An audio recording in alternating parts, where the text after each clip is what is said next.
So lads, the Golden State Warriors. They're getting the band back together, lads. They are getting the band back together. Just like the Lakers brought back. Just like they brought back Dwight Howard and they were looking to bring back Danny Green, the Golden State Warriors have brought back Andre Iguodala. I'm kind of surprised. This is probably the move that most people would be like, yeah, this is the right thing to do. Because again, he's won 3 rings. And it's not like going to the Golden State Warriors rules out his chance of getting a ring. It's not like he's just going somewhere to go somewhere. Like, it's not like it rules out his chance, because he still has a very, very solid chance of getting a ring, to be completely honest. The Warriors are a good team. Like, let's be real, they're good. I don't know why everyone's saying, yeah, they may not win a ring. They may not win a ring if they don't trade all their pieces. They also kind of have a mediocre or pretty decent future as is. But like, you look at this team. You've got Kuminga, you've got Moody. If one of those two is good as a rookie, that's a big piece. You got James Wiseman. You got Andre Iguodala. You got Draymond Green. You have Andrew Wiggins. You have Klay Thompson. And you have Steph freaking Curry. You're going to be competing for a championship. The Warriors are without question going to be competing for a championship. I'm going to talk a little bit more about that later. So now, let's just a bit of a recap over the old Woj bombs. So Reggie Jackson is staying with the Los Angeles Clippers. The Clippers are going to be scary. Not this season. The following season. Unless there's some catastrophic injury to Paul George or he falls off a cliff. Which he probably is not going to do. Like, the Clippers are going to be really good. Because not only did they sign Reggie Jackson to a 2-year deal, they also got Justice Winslow. Justice Winslow is solid. He's a good NBA player. He's a really good NBA player. There's no question. Like, I think the Clippers are at least, some people are saying they're not even going to be close to making the playoffs. I think they still make the playoffs even without Kawhi. Like, Paul George, you've got Winslow now, you still have Reggie Jackson. I still think that's a very, very solid team. I think it's a really solid team. If you like it, if you don't like it, fair enough. Each to their own, but I do actually kind of like that team. And I think when Kawhi comes back, they are right back to being contenders. They are right back to being contenders again. So Kevin Durant signed a big contract, which is no surprise at all. Which is absolutely no surprise at all. Like, again, he's going to be quite old. I need to check what age Kevin Durant is right now. What age he will be at the end of these 4 years. Is Kevin Durant, is he 32, 33 right now? He's 32.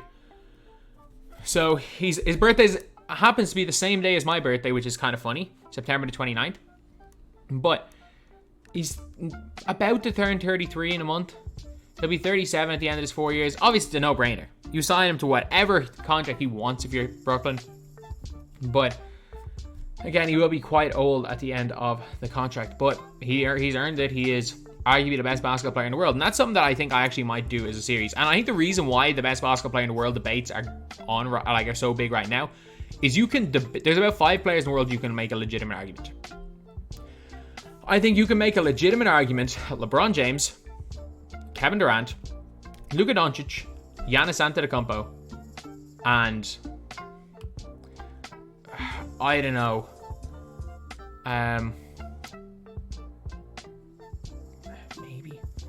Maybe Embiid.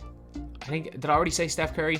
Either way, I might make a whole like series about who the best basketball player in the world is, and just give like reasons why you can say one player and the other, because I don't think there's a definitive answer. We all have our opinions, but it's not like back 5 years ago when the definitive answer was LeBron James and there was no one argued that, or when no one used to argue when Jordan was the best player in the league.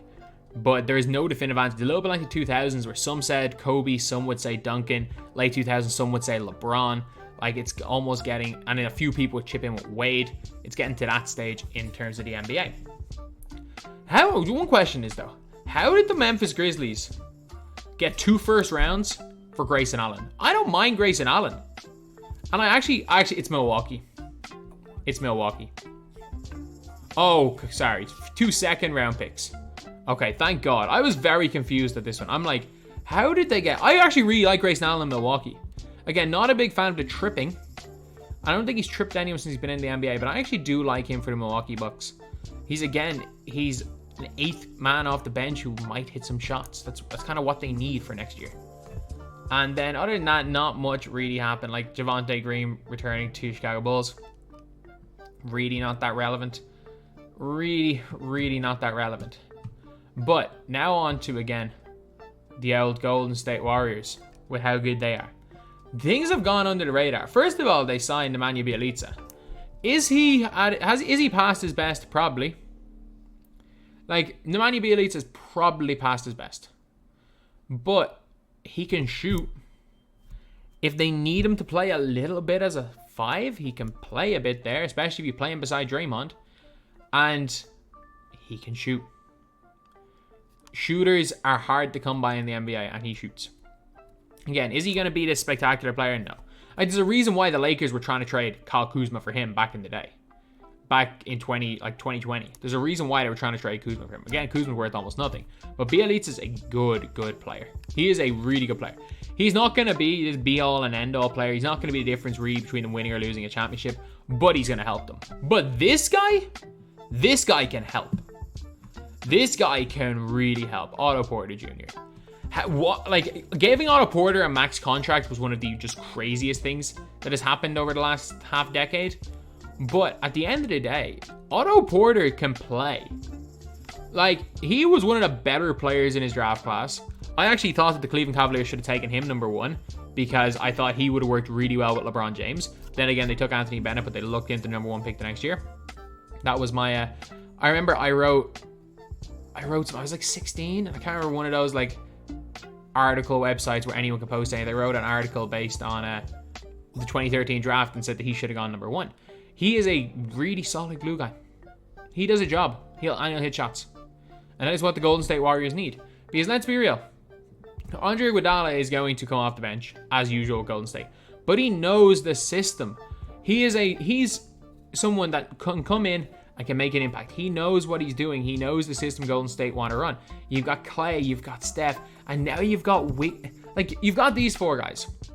Then you've got Wiggins, Kuminga, Bjelica, Moody, and Otto Porter. Maybe if 3 of those guys play pretty well next season, the Golden State Warriors are contenders.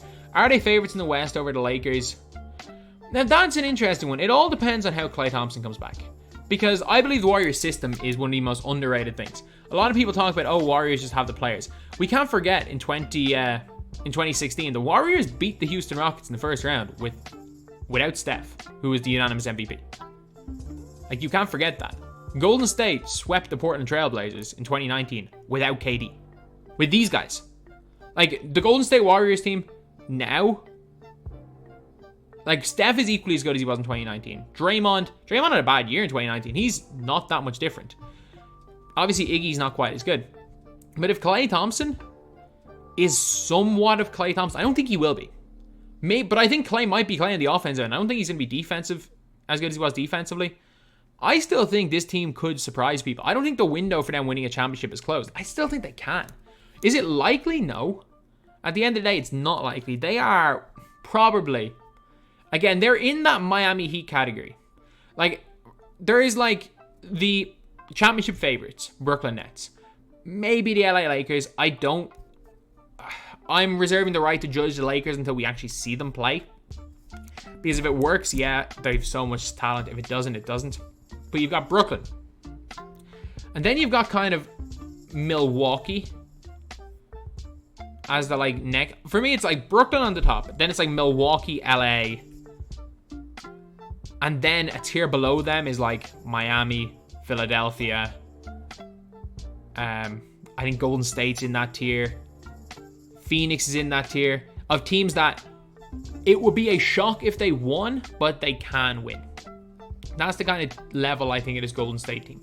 I think it will be a shock to see them win the championship, but it's possible. It's not like they're... And the Mavs I put in that tier as well. It's not like, for example, they are... I'm trying to think of a team that stands no chance. The Knicks.